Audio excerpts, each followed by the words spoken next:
こんにちは。年末だからいろいろメンテしてます。今日はカンパニオーロ版デュアルコントロールレバー、エルゴパワーの分解整備をしたので、その構造や仕組みを一緒に見ていけたらなと思います。これは多分2012年くらいのベローチェってグレードの右レバー、重速のパワーシフトってやつですね。では早速バラしていきましょう。すでにハンドルから外してフードは脱がせてあります。まず外すのはブレーキレバーですね。軸が挿入されているのでハンマーで叩き出していきましょう。おそらく全てのエルゴパワーは内側、つまり親指用のレバーがある側から叩いて外すようにできてます。ピンポンチを使うけど大して強く叩く必要ないから 5mm くらいのものなら何でもいいと思います。とはいえ内部に抜け止めの段差とバネがあるからちょこちょこ叩いても一生抜けません。一発パーンと叩いて抜きましょう。撮影の都合でこの段階で抜いているけど多分車体についている状態でやった方が楽です。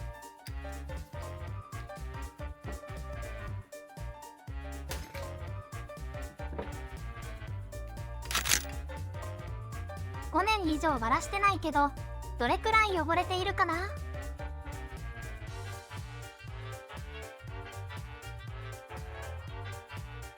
ほとんど毎日使ってた車両だけど意外と大したことなさそうな感じだね。変速機構はハンドル側からバラしていきます。万力で掴むけど手で持つ代わりのちょっとした固定程度です。中が空洞の樹脂ですからね、思いっきり掴んじゃダメですよ。言い忘れてましたけど作業に入る前に親指のリリースレバーを連打して内部のバネが一番緩い状態にしておいてください。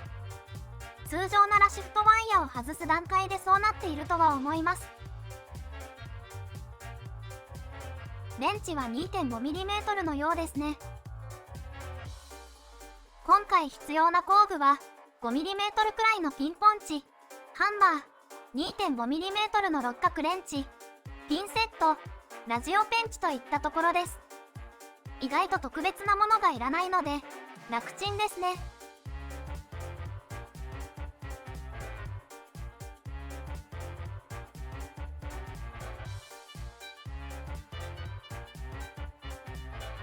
さて、銀色のプレートを外すとゼンマイみたいなバネが出てきます。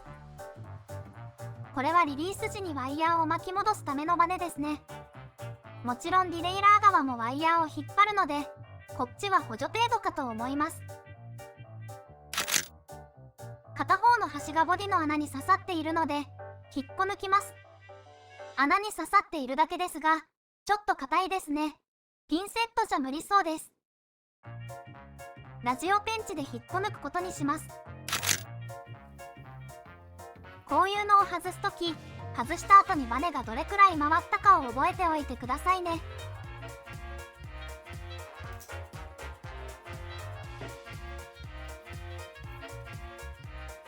今回はちょうど1周くらいですね。つけるときは1周くらい回してつけなきゃいけないってことです。バネさえ外せば簡単に引っこ抜けます。外したのはワイヤーを巻き上げるためのプーリーです。糸車といった方が正確なのかな。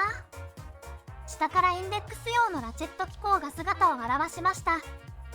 ここら辺の機構の詳しい説明は組み立てるときにやりますね。こちらはさっき外したプーリー。樹脂製でワイヤーをつけるための穴とラチェットっぽいギザギザがありますね。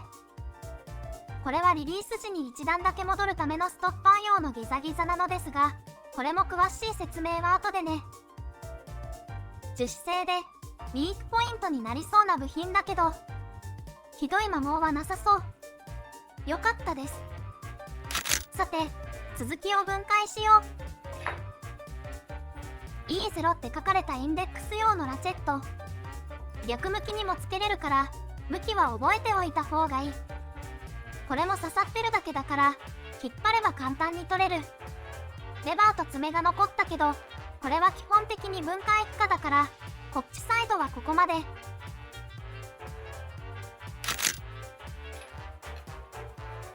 裏返して反対側をばらしていきます。こっちサイドには巻き上げ用のレバーがついていますね。先ほどと同様に先端のビスを外していきます。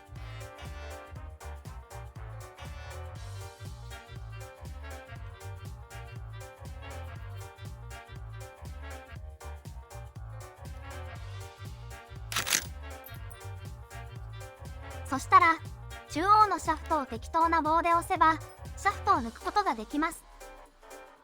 反対側にシャフトが落ちるから注意してくださいね。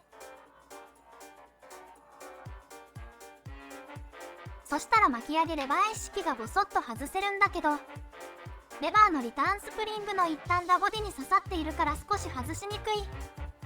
これも刺さってるだけだからちょっと引っ張れば取れると思うんだけど、なかなか取れない。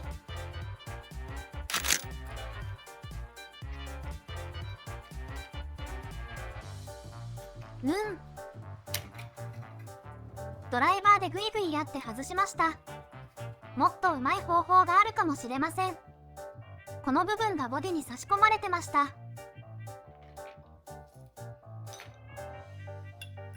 パーツリストに載っていない気がするスペーサー。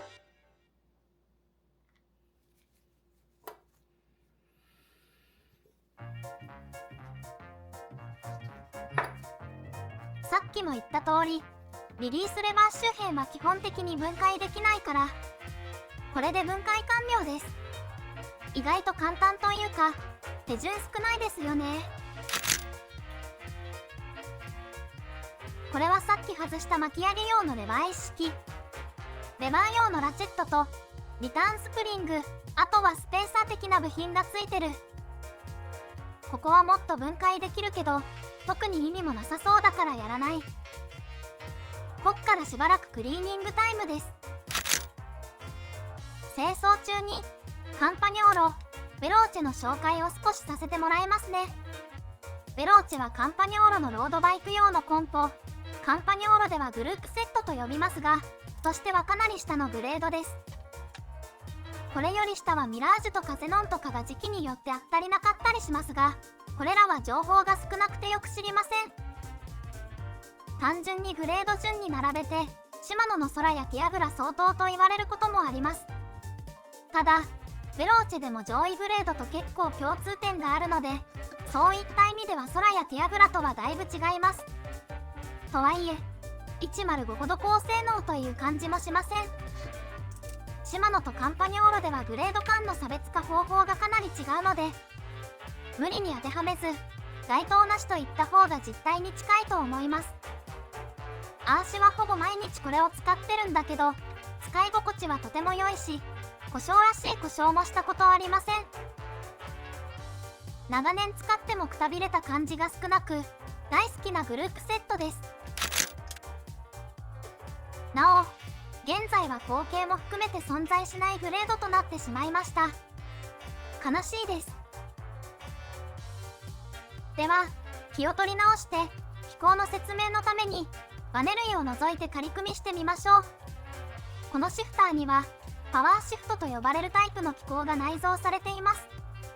パワーシフトも現在はラインナップにない機構ですが、少し前までは存在したので、路上ではまだまだ現役でしょうね。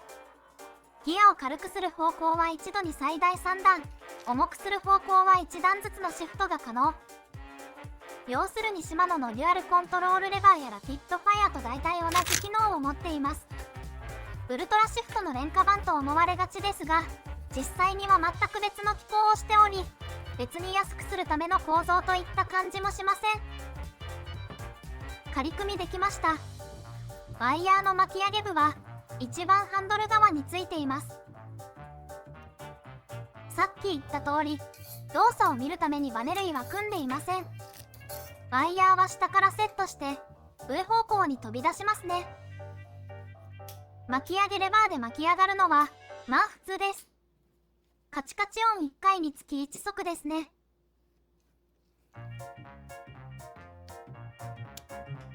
リリースレバーで1段ずつ戻ります。動作の仕組みがわかりますでしょうか？以前の動画でラピッドファイアの構造のお話をしましたが、実はこれもラピッドファイアと大体同じです。これから少し比較してみましょう。リリースレバーの動きをクローズアップしてみます。奥の金属爪が動くのはみんな見えてたと思います。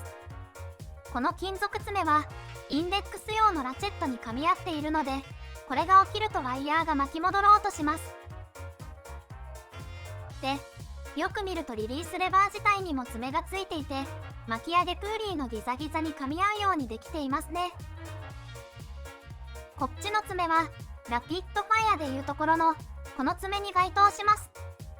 後ろの金属爪はここに該当しますね。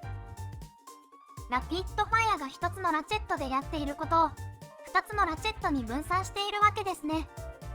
これは直径の制約がきついからだと思います。では改めて見てみましょう。巻き上げの仕組みはほぼ同じですね。ただ、スペースとレバー配置の都合で、ラピッドファイアのように1つの円盤の上には配置せず、立体的に重ねています。次はリリースです。レバーを押すと、インデックス用の金属爪が起きて、ラチェットから外れるのとほぼ同時に、黒い爪がギザギザに噛み合います。ラピッドファイアだと右の状態ですね。この時、まだほんの少ししかワイヤーは動いていないので、まだ変速しません。レバーを離すと、黒い爪の離脱より早く、金属爪が戻って、1段分のリリースで止まります。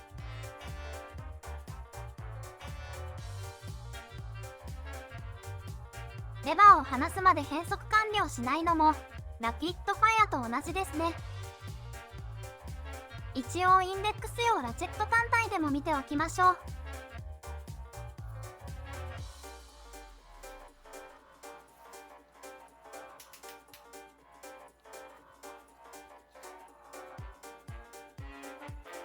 ストッパーくんがいないので、リリースレバーを押している間はフリーになってしまいます。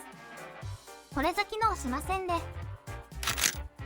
そんじゃ、機構の説明はこのくらいにして、ちゃんと組み立てていきましょうか。基本的には逆順でやっていくだけです。あんまり間違えそうなところもありません。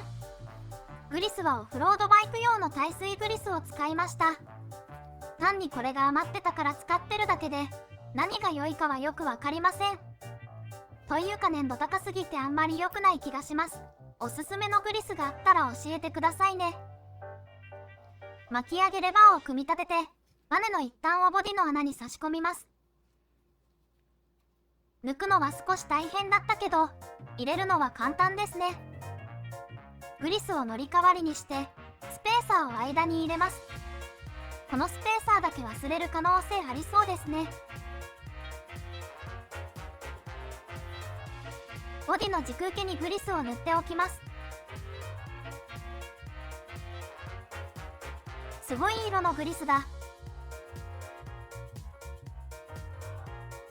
向きに注意してシャフトを挿入します。まあつくようにしかつきません。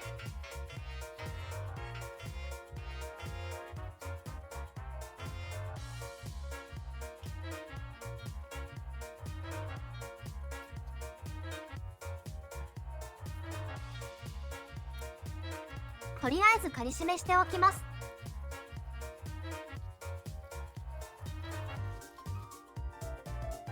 そんで反対側。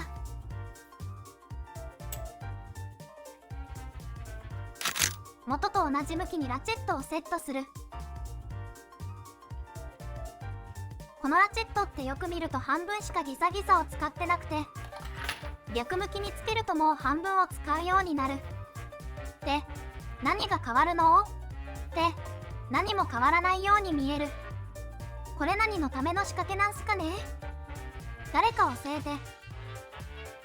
そんで、こっから一連の作業で唯一テクニックが必要な工程、ゼンマイバネのセットをやります。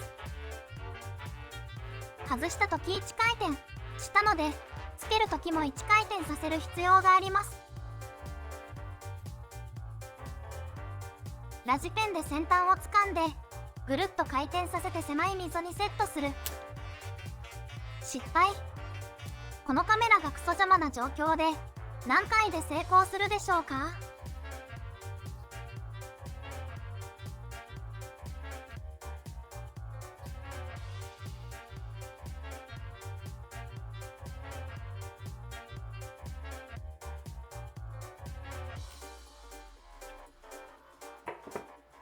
なんか2回で成功しました。これ、できない人は一生できない気がするから、もっと簡単な方法があるのかもしれません。ともあれ、あとはバネを保護するプレートと、ビスをつけたら変速機構は完成ですね。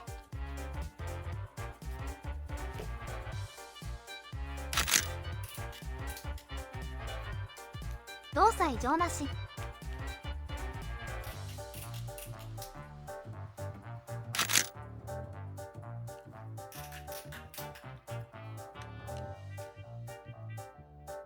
本締めよし。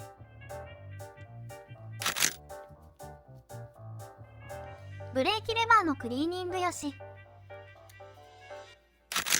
あとはブレーキレバーのピンをバンと叩き込んで終了。これも抜け止めを突破しないといけないから、じわじわやったら一生入りませんよ。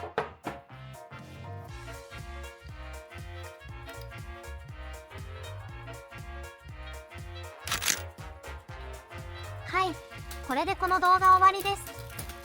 クリーニングしたことにより変速のキレが良くなったとか、そんなことは特になく、いつも通りです。